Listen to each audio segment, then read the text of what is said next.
الحمد لله نحمده ونستعينه ونستغفره ونعوذ بالله من شرور أنفسنا ومن سيئات أعمالنا من يهده الله فلا مضل له ومن يضلله فلا هادي له وأشهد أن لا إله إلا الله وحده لا شريك له وأشهد أن محمدا عبده ورسوله أما بعد فإن خير الحديث كتاب الله وخير الهدي هدي محمد صلى الله عليه وسلم وشر الأمور محدثاتها وكل محدثة بدعة وكل بدعة ضلالة وكل ضلالة في النار. أعوذ بالله من الشيطان الرجيم. بسم الله الرحمن الرحيم. وقضى ربك ألا تعبدوا إلا إياه وبالوالدين إحسانا إما يبلغن عندك الكبر أحدهما أو كلاهما فلا تقل لهما أف ولا تنهرهما وقل لهما قولا كريما واخفض لهما جناح الذل من الرحمة وقل رب ارحمهما كما ربياني صغيرا.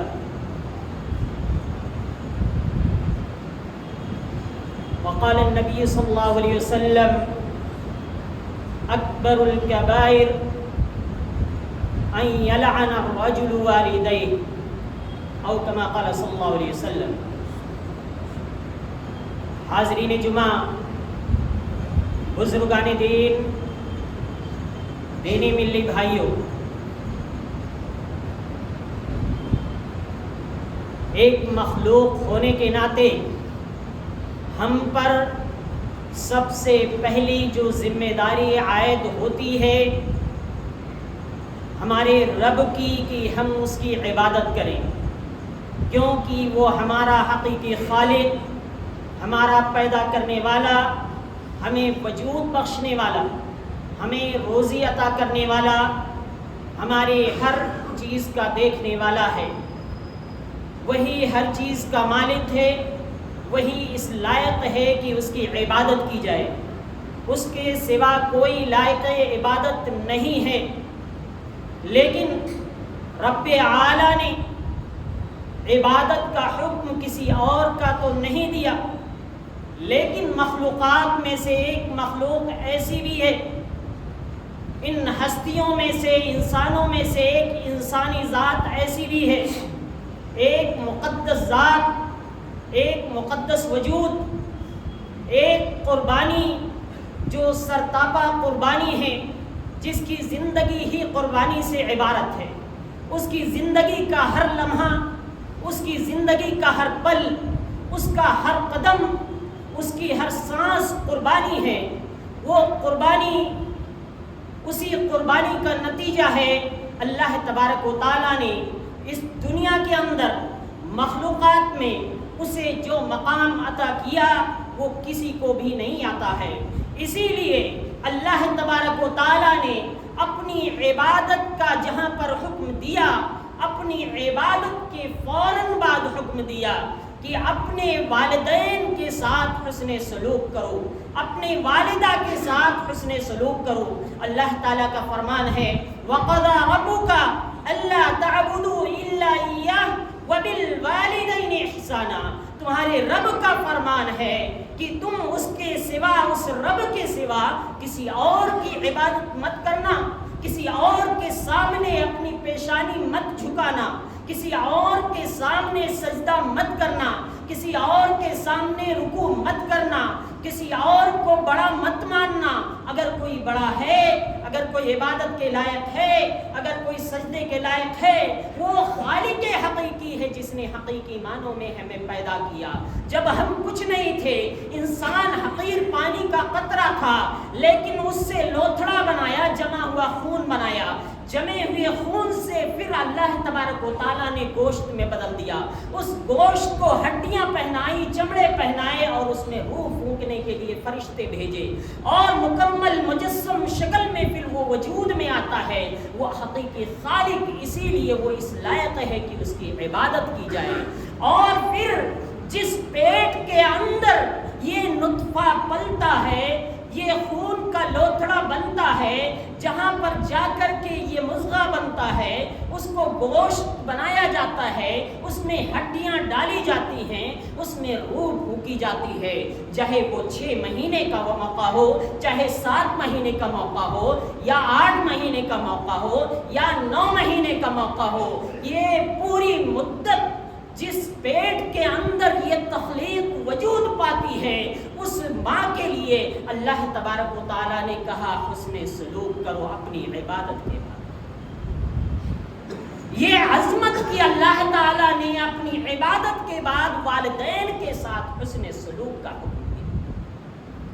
ذرا سوچیں اور غور کریں، آپ کے ہاتھ میں ایک موبائل ہے، آپ کے ہاتھ میں ایک قلم ہے، آپ کے ہاتھ میں گلاس ہے، آپ 1 گھنٹہ اس گلاس کو ہاتھ میں پکڑ کے کھڑے رہیے، 1 گھنٹہ اس قلم کو اپنے ہاتھ میں پکڑ کے کھڑے رہیے، 1 گھنٹہ اس موبائل کو ایسے ہاتھ میں پکڑ کے کھڑے رہیے، اور آپ دیکھیے آپ کے ہاتھ کی حالت کیا ہوتی ہے۔ مسلسل اس کو ہاتھ میں لے کر کھڑے رہیے اور دیکھیے آپ کا ہاتھ کس طریقے سے دکھنے لگتا ہے۔ ذرا سوچئے اس ماں کے بارے میں جو وہ ماں اپنے پیٹ کے اندر اپنے بچے کو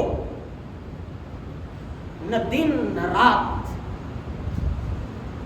نہ درد نہ دکھ، نہ بیماری نہ گرمی نہ سردی، ہر موقع پر ہر موسم میں بغیر آرام کیے ہوئے اس ماں اس اپنے لختے جگر کو، اس نور نظر کو اپنے پیٹ میں رکھتی ہے، ہر اس تکلیف سے بچنے کی کوشش کرتی ہے کہ کہیں اس کو کوئی تکلیف نہ ہو۔ غذا بھی اپنے پسند کا نہیں کھا سکتی ہے، کھانا بھی اپنے پسند کا نہیں کھا سکتی ہے، کھانا وہ کھاتی ہے جس سے بچے کو نقصان نہ پہنچ جائے، کھانا وہ کھاتی ہے جو ڈاکٹر کہتا ہے، بتاتا ہے کہ یہ کھانا ہے، یہ نہیں کھانا ہے۔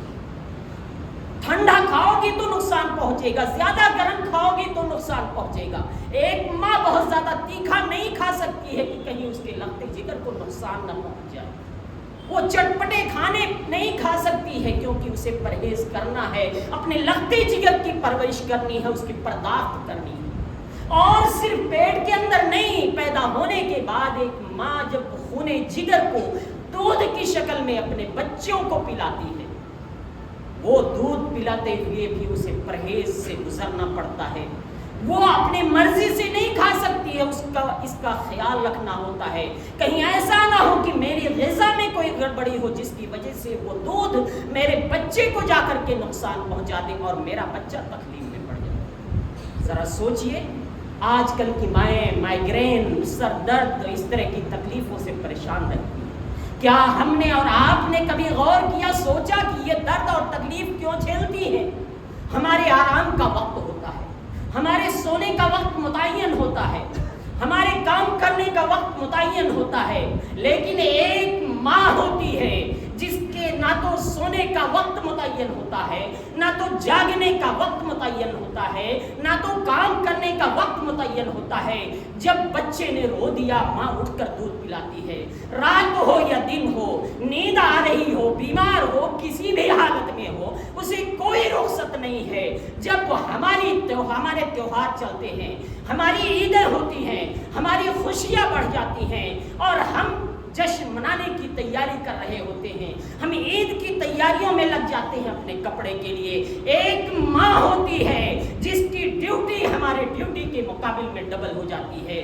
جب ہماری خوشیاں منتی ہے تو اس ماں کی قربانی سے جو اپنی ڈیوٹی ڈبل کر دیتی ہے، ذرا سوچئے کہ ایک شخص بلا تنخواہ کے کیا کام کر سکتا ہے؟ کوئی بھی شخص بلا تنخواہ کی ڈیوٹی کر سکتا ہے اور وہ بھی ڈبل ڈیوٹی، لیکن ایک ماں ہے جو اپنے بچے کے لیے، اس کی خوشیوں کے لیے، اس کے آرام کے لیے، اس کی تعلیم کے لیے، اس کی ترقی کے لیے، اس کی تربیت کے لیے، اس کو کوئی تکلیف نہ پہنچے، اس کو کوئی درد نہ لاحق ہو، اسے خوشی ملے، اس درد میں، اس کرب میں، اس پریشانی میں ہر تکلیف جھیلتی ہے، ہر درد محسوس کرتی ہے، ہر پریشانی کو برداشت کرتی ہے اور اس حالت میں اپنی پوری زندگی گزار دیتی ہے۔ ایک ماں ہے جو یہ کرتی ہے، والدین ہیں جو اپنی قربانیاں پیش کرتے ہیں. اسی وجہ سے رسول اکرم صلی اللہ علیہ وسلم سے صحابہ کرام میں سے بعض نے پوچھا، اے اللہ کے رسول صلی اللہ علیہ وسلم ذرا بتائیے، من احق الناس بحسن صحابتی، کہ میرے سب حسن سلوک کا سب سے زیادہ مستحق کون ہے، سب سے زیادہ حقدار کون ہے؟ کہا تمہاری ماں. پوچھا پھر کون؟ کہا تمہاری ماں. پوچھا پھر کون؟ کہا تمہاری ماں. کہا پھر کون؟ کہا تمہارے باپ. 3 مقام ماں کے مقام کو بلند کیا، 3 بار ماں کے درجے کو باپ کے درجے سے بھی اونچا رکھا، اور اس کے بعد ایک باپ کے درجے کو رکھا. اسی لیے اللہ تبارک و تعالیٰ نے اس ماں کی قربانیوں کے نتیجے میں اس ماں کو اپنی عبادت کے بعد اس ماں کے بارے میں کہا کہ اس کے ساتھ اس نے سنا، وَلَا تَقُلْ لَهُمَا أُفٍّ وَلَا تَنْهَرْهُمَا وَقُلْ لَهُمَا قَوْلًا كَرِيمًا. تم انہیں اف تک نہ کہو، اوہ آہ، کوئی ایسا بھی کلمہ اپنی زبان سے نہ نکالو جس سے ماں کو تکلیف پہنچے. مفسرین کرام بیان کرتے ہیں اگر زبان کے اندر اف سے بھی ہلکا کوئی کلمہ ناگواری کے اظہار کے لیے ہوتا تو اللہ تبارک و تعالیٰ اس کو بھی ذکر کرے. یعنی معمولی سے معمولی کلمہ جس سے آپ کی طرف سے کراہیت کا اظہار ہو، ڈانٹنا جھڑکنا تو دور کی بات ہے، کراہیت کا بھی اظہار ہو وہ مت کو. وَلَا تَنْهَرْهُمَا، انہیں کبھی بھی مت جھڑکو، انہیں کبھی بھی مت ڈالو. وَقُلْ لَهُمَا قَوْلًا كَرِيمًا، اور اگر بات کرو نہایت ہی نرمی کے ساتھ، ادب کے ساتھ، شائستگی کے ساتھ، بہتر انداز میں گفتگو کیا. وَاخْفِضْ لَهُمَا جَنَاحَ الذُّلِّ مِنَ الرَّحْمَةِ، اور ان کے لیے اپنے بازوؤں کو نرم کرو، رحمت سے پیش آؤ، رحم و کرم کا معاملہ کرو. وَقُلْ رَبِّ ارْحَمْهُمَا كَمَا رَبَّيَانِي صَغِيرًا. زندگی اور موت، زندہ ہیں تو بھی، وفات پا گئے ہیں تو بھی ان کے لیے دعا کیا کرو اور کہو رَبِّ ارْحَمْهُمَا كَمَا رَبَّيَانِي صَغِيرًا، اے میرے پروردگار ان دونوں پر رحم فرما، اس طریقے سے جس طریقے سے انہوں نے بچپن میں ہماری تربیت کی، ہمیں پالا پوسا، ہر دکھ اور تکلیف کو برداشت. ذرا سوچئے یہ والدین اگر آپ بیمار ہو جاتے ہیں تو آپ کی بیماری کے لیے وہ یہ نہیں سوچتے ہیں کہ ہماری نیند کا کیا ہوگا، ہماری ڈیوٹی کا کیا ہوگا، ہماری ڈیوٹی کا نقصان ہو جائے گا، پیسہ چلا جائے گا، دولت چلی جائے گی، پراپرٹی چلی جائے گی.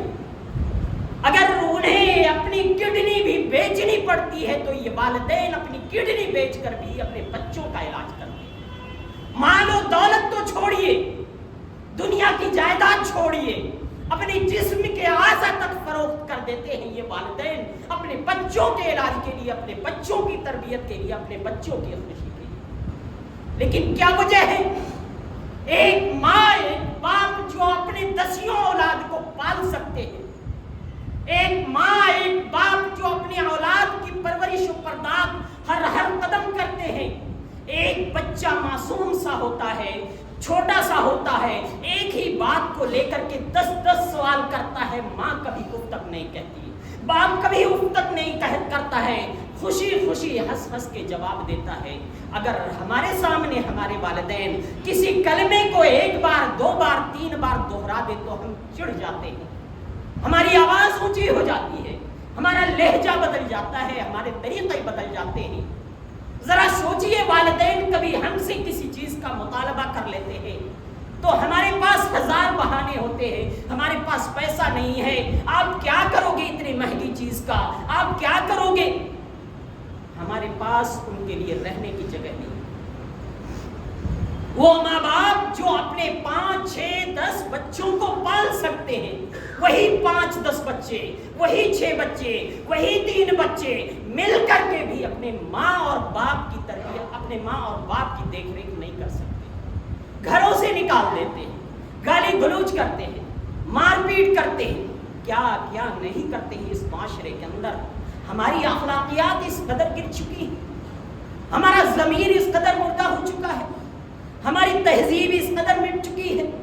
اسلام کا نام لیتے ہیں ہم، لیکن ہمارے اندر اسلامی تعلیمات نام کی چیزیں نہیں بچی ہیں. کوئی شخص اٹھتا ہے اپنی ماں کو اپنے باپ کو جائیداد کے لیے قتل کر دیتا ہے، بوٹیاں بوٹیاں کر کے ڈرم میں ڈال دیتا ہے. کوئی بیٹا اٹھتا ہے 2 بوری چاول کے لیے اپنے ماں باپ کو قتل کر دیتا ہے. کوئی معمولی سے جھگڑے پر اپنے ماں باپ کو مٹا دیتا ہے دنیا سے. یہ کون سی انسانیت ہے؟ یہ کون سا عمل ہے؟ کیا اس قربانی کا نتیجہ یہی ہے؟ کیا اس کا رزلٹ یہی ہونا چاہیے؟ کیا ہم اپنے پرائیویسی کے نام پہ اپنے ماں باپ کو اپنے سے الگ نہیں کر دیتے ہیں؟ ہمارے معاشرے کے اندر ماں باپ کو ہم سے جدا نہیں کر دیا جاتا ہے کہ ہماری میاں بیوی کی پرائیویسی میں خلل پڑتا ہے، لہذا ہم سفر میں نہیں لے جا سکتے، لہذا اپنے مکان میں نہیں رہ سکتے، ہماری آمدنی کم ہے، اس آمدنی کا بہانہ بنا کر کے ہم اپنے ماں باپ کو سڑکوں پہ ڈال دیتے ہیں، اولڈ ایج ہوم میں ڈال دیتے ہیں، اور اولڈ ایج ہوم کی تعداد دن بدن ہمارے ملک، ہمارے شہر اور پوری دنیا کے اندر بڑھتی چلی جا رہی ہے. یہ ہماری بے حسی، ہماری نادانی، ہماری بے غیرتی، ہماری بے ایمانی، ہماری ایمان کی کمزوری کا نتیجہ ہے کہ ہمارا ضمیر مرتا چلا جا رہا ہے. ہم دنیا دار اتنے ہو گئے کہ جن ماں باپ نے ہمارے لیے قربانیاں پیش کی، ہم اپنے ان ماں باپ کے لیے رہنے کا انتظام نہیں کر سکتے، ان کے لیے کھانے کا انتظام نہیں کر سکتے، اور جن کا حق سب سے پہلے تھا ہم اپنی بیوی کے کہنے پر، اپنے سسرال والوں کے کہنے پر یا دیگر لوگوں کے کہنے کی وجہ سے اس ماں کو اذیت اور تکلیف سے گزارتے ہیں. ان خواتین کو سمجھائیں، ان عورتوں کو سمجھائیں، اپنی بیویوں کو سمجھائیں اگر وہ آپ سے ایسا کام کرا رہی ہیں، ان کو بتائیں کہ آپ بھی ایک دن ماں بنو گی، اور جب ماں بنو گی تو کہیں ایسا نہ ہو یہی سبق آپ کا بیٹا آپ سے سیکھ کر کے آپ کو اسی طرح کا بدلہ دے اور آپ کو اسی عذاب میں جھونک دے جس عذاب میں میری ماں کو ڈال رہی ہے. رسول اکرم صلی اللہ علیہ وسلم نے ارشاد فرمایا کہ ایسا شخص جو 2 لوگوں کے درمیان، جو ماں اور بیٹے کے درمیان، جو باپ اور بیٹے کے درمیان جدائی ڈالتا ہے، وہ نہایت ہی مقبوض انسان ہے، وہ اللہ تبارک و تعالیٰ کے یہاں سخت سزا کا مستحق ہے، کیونکہ وہ شخص جنت میں داخل نہیں ہوگا. رسول اکرم صلی اللہ علیہ وسلم نے فرمایا لا يدخل الجنت قاطع، رشتوں کو کاٹنے والا جنت میں داخل نہیں ہوگا. جو بیویاں اپنے شوہروں کو ان کے ماں باپ سے تعلیم کے نام پر، بزنس کے نام پر الگ کر دے رہی ہیں، ان کو یہ وعید یاد رکھنی چاہیے، ان کے والدین سے ان کا رشتہ توڑ دے رہی ہیں، اپنی خوشحالی کے لیے انہیں رسول اکرم صلی اللہ علیہ وسلم کا یہ فرمان یاد رکھنا چاہیے کہ رشتوں کو کاٹنے والا جنت میں داخل نہیں ہے. ذرا سوچیں اور غور کریں ہمارے معاشرے کا حال کیا ہو گیا. ہمیں اسلام نے کیا تعلیم دی ہے، ہمیں رسول اکرم صلی اللہ علیہ وسلم نے کیا تعلیم دی ہے، صحابہ کرام نے ہمیں کیا سکھایا، کس طرح سے عمل کیا ہے. رسول اکرم صلی اللہ علیہ وسلم کی حدیث اور صحابہ کرام کے عمل کی روشنی میں اس کو سمجھنے کی کوشش کیجیے. رسول اکرم صلی اللہ علیہ وسلم کے پاس ایک شخص آتا ہے، رسول اکرم صلی اللہ علیہ وسلم سے کہتا ہے اللہ کے رسول صلی اللہ علیہ وسلم میں آپ سے مشورہ کرنے آیا ہوں. کس لیے؟ جہاد کے لیے، نفلی جہاد ہے، جہاد کرنا چاہتا ہوں، اللہ کے راستے میں لڑنا چاہتا ہوں. رسول اکرم صلی اللہ علیہ وسلم نے کہا احی الوالدات، بتاؤ کیا تمہارے والدین زندہ ہیں؟ کہا ہاں اللہ کے رسول صلی اللہ علیہ وسلم. آپ نے فرمایا ففیہما فجاہد، تم انہی کی خدمت کرو، یہی تمہارے لیے جہاد. نفلی جہاد سے بھی اس عمل کو بہتر بتایا اور کہا کہ والدین کی خدمت کرو، یہ تمہارے لیے جہاد. ایک دوسرے صحابی آتے ہیں اور وہ بھی اسی طرح کا سوال کرتے ہیں. آپ نے فرمایا الزمہا، انہیں لازم پکڑو، کیونکہ ان کے ماں کے قدموں کے نیچے جنت ہے، اس کے قدموں کے نیچے جنت ہے، اپنی جنت کو وہاں تلاش کرو. اسلام نے ماں باپ کے عبادت کی اجازت تو نہیں دی ہے، عبادت تو صرف رب کی جا سکتی ہے، لیکن جو مقام دیا ہے وہ مقام اس سے انکار نہیں کیا جا سکتا۔ ان کے قدموں کے نیچے جنت ہے، ان کی رضامندی کے ذریعہ اللہ تعالیٰ کی رضامندی حاصل کی جائے۔ رسول اکرم صلی اللہ علیہ وسلم نے بیان فرمایا، رضا الرب فی رضا الوالدین وسخط اللہ فی سخط الوالدین، کہ رب کی رضامندی والدین کی رضامندی میں ہے، اور اللہ کی ناراضگی رب کی ناراضگی والدین کی ناراضگی میں ہے۔ اگر آپ نے والدین کو ناراض کیا ہے تو والدین کو صرف ناراض نہیں کیا بلکہ اپنے رب کو ناراض کیا۔ اور والدین کے لیے رسول اکرم صلی اللہ علیہ وسلم نے بیان فرمایا، 3 طرح کے لوگ ہیں جن کی طرف اللہ تعالیٰ قیامت کے دن نظر رحمت سے نہیں دیکھے گا۔ انہیں میں سے عاقل لوالدین، ایک شخص وہ ہے جو اپنے ماں باپ کا نافرمان ہے، اپنے ماں باپ سے رشتے توڑنے والا ہے، اپنے ماں باپ کی نافرمانی کرنے والا ہے، ان کے ساتھ حسن سلوک نہیں کرتا ہے، اس کی طرف اللہ تعالیٰ قیامت میں نظر رحمت سے نہیں دیکھے گا۔ ایک خاتون نام عائشہ صدیقہ رضی اللہ تعالیٰ عنہ بیان کرتی ہیں کہ ایک خاتون آتی ہے، اس کی گود میں 2 بچیاں ہوتی ہیں، میں اسے ہدیے کے طور پہ 3 کھجور دیتی ہوں۔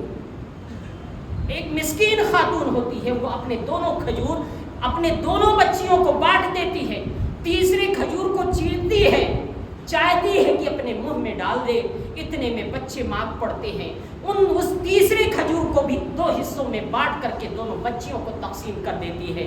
رسول اکرم صلی اللہ علیہ وسلم نے فرمایا، اللہ تعالیٰ نے اس کے لیے جنت کو واجب قرار دیا، اس کے لیے جنت ہے۔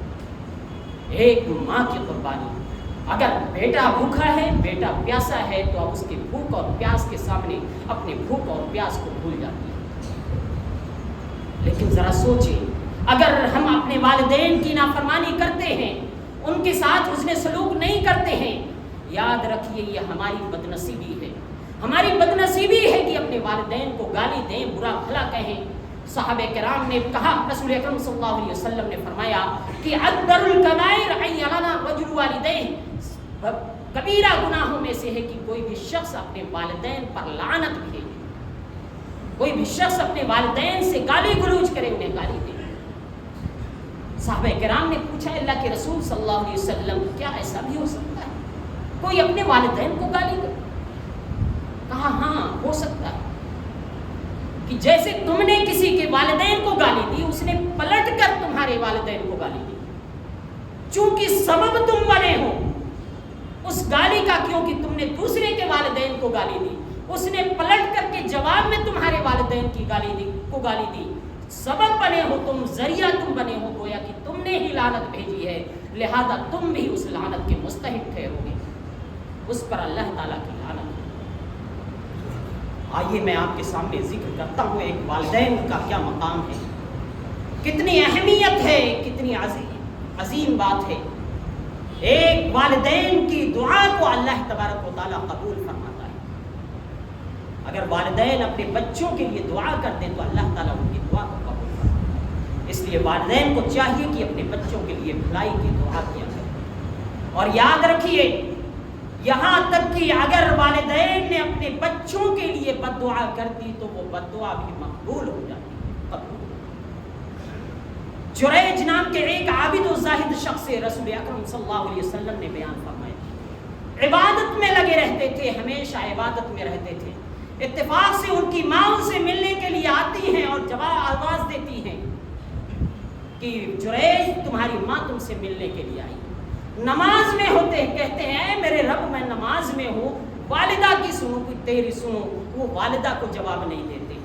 دوسری بار آتی ہیں، اس وقت بھی یہی حال ہوتا ہے، عبادت میں لگے ہوتے ہیں، والدہ کو جواب نہیں دے پاتے۔ تیسری بار آتی ہیں، ماں بلاتی ہیں، وہ جواب نہیں دیتے ہیں، عبادت میں ہوتے ہیں، اور وہ چلی جاتی ہیں اور بد دعا کر دیتی ہیں، کہتی ہیں یا رب ان کو اس وقت تک موت مت دینا جب تک کہ یہ بدکار عورت کا چہرہ نہ دیکھے۔ اس ماں کی دعا اتنی رنگ لاتی ہے کہ وہ عابد و زاہد شخص کے پاس ایک عورت آتی ہے اور دعویٰ کرتی ہے ایک بدکار عورت آتی ہے، اس کے پیٹ میں جو بچہ ہوتا ہے، وہ جو بچہ پیدا ہوتا ہے لے کر آتی ہے، لوگ پوچھتے ہیں یہ کس کا بچہ ہے، وہ کہتی ہے فلاں عابد و زاہد شخص کا بچہ۔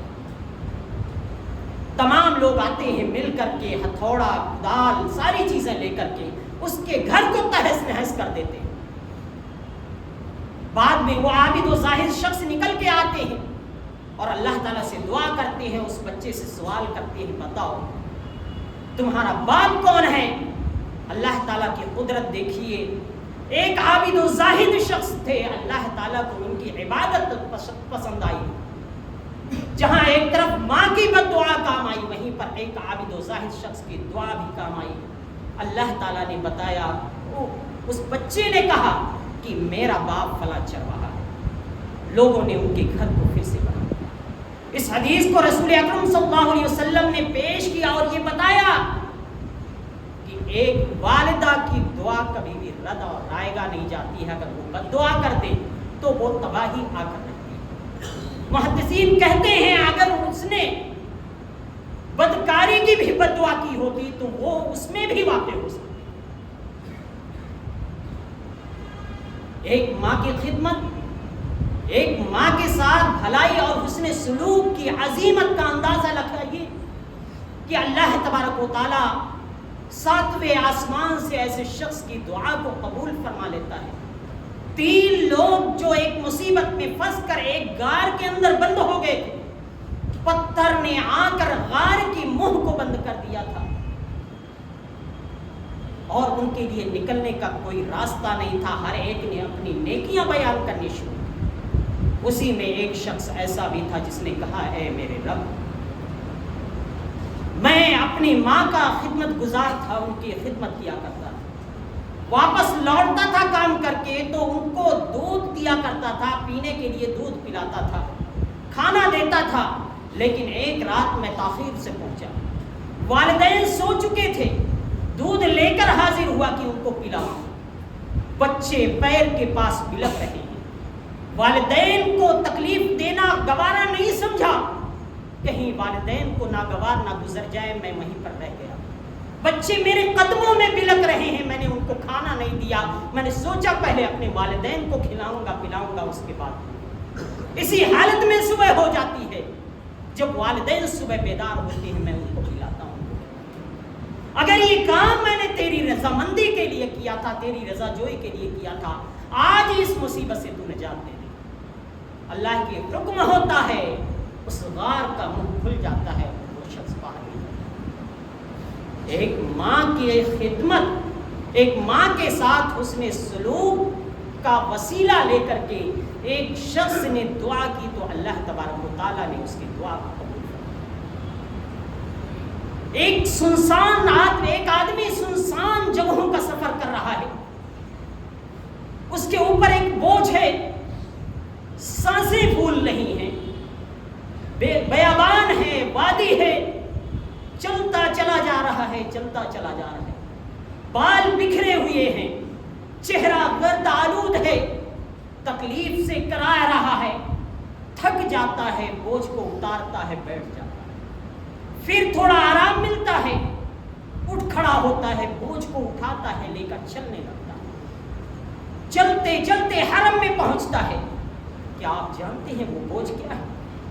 وہ کوئی زیادہ راہ نہیں ہے، وہ دولت نہیں ہے، وہ سامان نہیں ہے، وہ مال و متاع نہیں ہے، وہ اس کی بوڑھی ماں ہے جس کو حج کرانے کے لیے اپنی پیٹھ پہ لاد کر کے چل رہا ہوتا ہے، دور دراز کا سفر کر رہا ہوتا ہے، وہ سفر کرتے ہوئے خانے کعبہ کو اپنی کا طواف 7 بار اپنی والدہ کو کراتا ہے اپنی پیٹھ پہ لاد کر کے۔ اسی حالت میں اس کی ملاقات عبداللہ بن عمر رضی اللہ عنہما سے ہوتی ہے اور کہتا ہے بتائیے، اور اسی میں ساتھ میں وہ شعر پڑھ رہا ہوتا، کہہ رہا ہوتا ہے کہ میں اس کے لیے ہموار کی گئی سواری ہوں، میں اس سے بیزار نہیں ہوتا ہوں جبکہ دیگر سواریاں بیزار ہو جاتی ہیں، اور میری ماں نے میرے لیے مجھے جتنا اٹھایا ہے، جتنا دودھ پلایا ہے، اس کا حق میں کبھی ادا نہیں کر سکتا ہوں۔ یہ پڑھتا جاتا ہے اور ماں کو طواف کرا رہا ہے۔ عبداللہ بن عمر رضی اللہ عنہما سے پوچھتا ہے بتائیے کیا میں نے اس ماں کا حق ادا کر دیا؟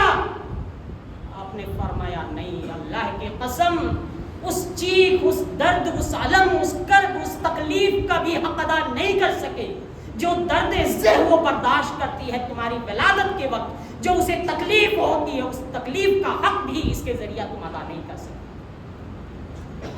ذرا سوچیں اور غور کریں، ماں کا یہ مقام، والدین کا یہ مقام، اس کے بعد بھی اگر ہم اپنے والدین کے نافرما بردار بن جائیں، والدین کا حق نہ ادا کریں، ان کو گھروں سے نکال دیں، ان کو اولڈ ایج ہوم میں ڈال دیں، ہماری دولت ان کے لیے کم پڑ جائے جنہوں نے ہمارے لیے ساری دولت قربان کر دی، ہمارے بزنس اور ہمارے معاملات، ہماری بیوی اور بچے ہماری والدین کے لیے آڑ بن جائیں، ان کی ہم خدمت نہ کر سکیں، یہ ہمارے لیے اس سے بڑھ کر بد نصیبی کوئی نہیں ہو سکتی۔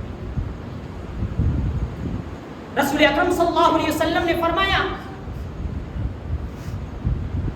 اس شخص کی ناک خاک آلود ہو، اس شخص کی ناک خاک آلود ہو، اس شخص کی ناک خاک آلود ہو۔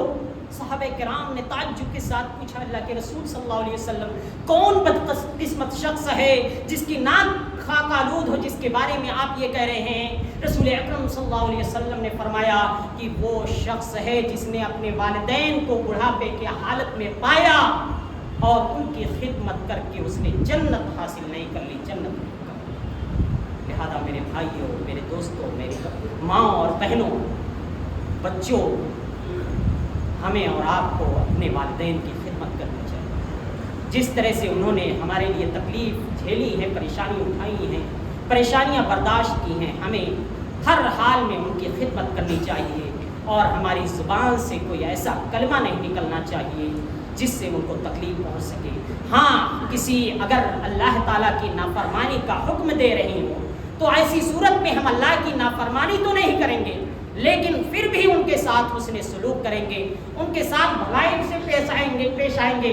یہاں تک کہ اسماء بنت ابی بکر صدیق رضی اللہ عنہا کی والدہ جب مشرکہ تھی، شرک کی حالت میں تھی، وہ بھی آپ کے پاس آئیں تو نبی صلی اللہ علیہ وسلم سے پوچھا کہ کیا کروں؟ آپ نے کہا کہ ان کے ساتھ حسن سلوک کرو گرچہ تمہارے دین پر نہیں ہے۔ لہذا ہمیں والدین کے ساتھ حسن سلوک کرنا چاہیے۔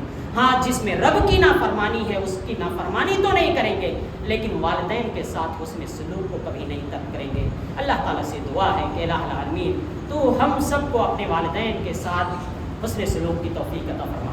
الہ العالمین تو ہمیں ان کی خدمت کر کے جنت حاصل کرنے کی توفیق عطا فرما۔ الہ العالمین تو ہم سب کو جب تک زندہ رکھ، دین اسلام پر زندہ رکھ، اور جب بھی ہمارا خاتمہ ہو ایمان کی حالت میں ہو۔ آمین۔ واخر دعوانا الحمد للہ رب العالمین۔ بارک اللہ لنا ولکم فی القرآن العظیم ونفعني وإياكم